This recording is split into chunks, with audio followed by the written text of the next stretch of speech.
Joining me right now is Trump campaign national spokesperson Katrina Pearson, along with Democratic strategist John Rowley.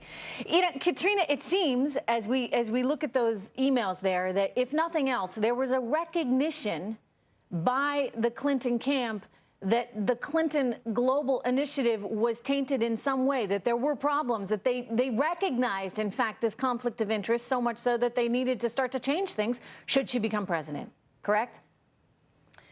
Well, absolutely. And this goes to show you the reason why Hillary Clinton could not even answer the question of pay to play with her foundation at the debate, and which is another reason why Mr. Trump calls it a criminal enterprise. I mean, we are talking about Morocco here, and I think it's very disturbing that part of the story that's not being put out by the mainstream media is the fact that this is the same government that Hillary herself, during her tenure at the State Department, declared corrupt at all levels of government, and she wants their money. That question is why.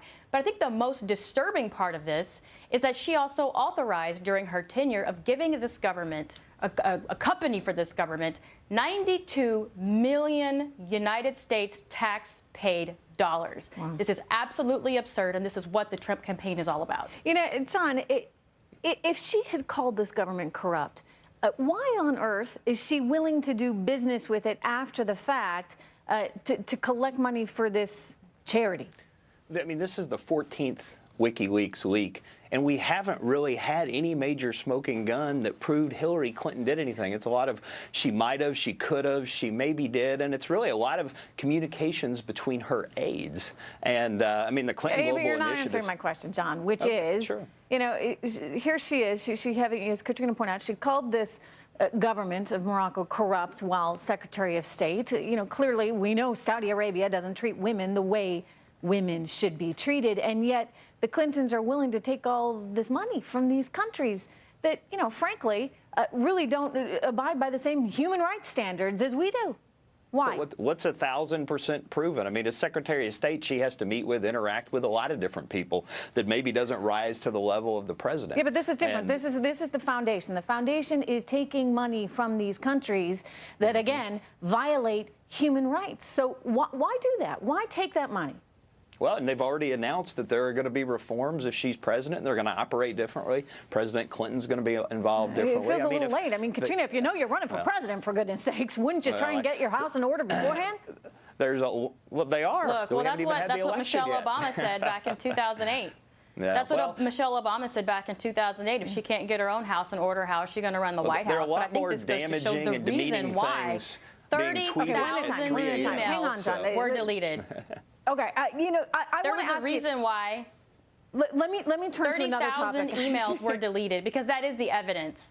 We're getting word that Donald Trump is got a big appearance tomorrow in Gettysburg, Pennsylvania. He's going to be announcing his contract with America. Can you give us some insight into what that is, Katrina? Well, he's going to do exactly what he's been saying all along, is he wants to be a champion for the American public. He's going to outline exactly what that is. And I think it's really important that we take notes on what's happening, considering how we see now that an NSA contractor, Harold Martin, is going to be going to trial for doing the exact same thing Hillary Clinton did, except he didn't release the information to someone that didn't have security clearance, and she did.